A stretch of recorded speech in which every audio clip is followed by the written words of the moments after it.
people have said to me over the last few weeks that they feel as though their bank account is starting to look like the toilet paper aisle of their local supermarket.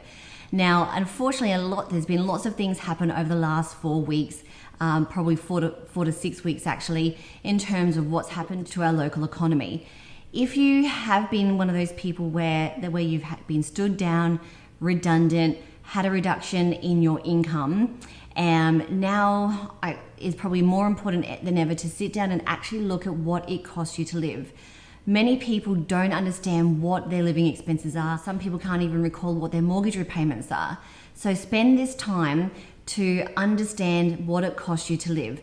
Now, the purpose of this exercise is not to worry you or stress you out. It's actually all about educating you so you better understand your money.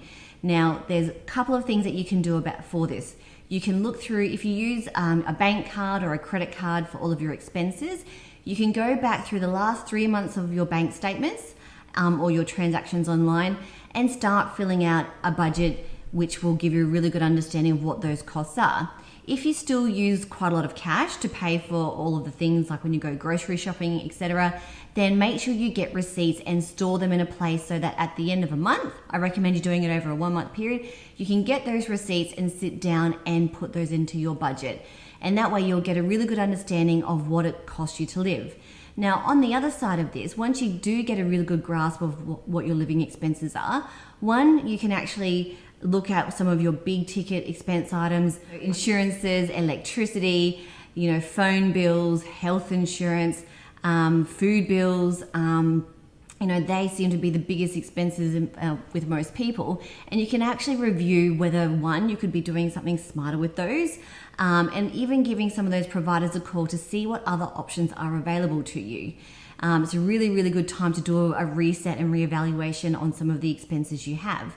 And then additionally, once this storm calms down, which it will, you'll have a really good understanding of your living expenses, and then two, you can use that as the pathway to start saving and setting yourself up.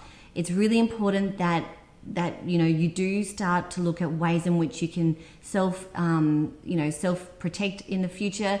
And when I say self-protect, it's by having a really good safety net of money in a bank account, extra money paid off your mortgage. Even you can go as far as starting to invest some money down the track, but at least it's giving you that really good understanding of what your money means to you and the future potential you have to save and give yourself that financial security.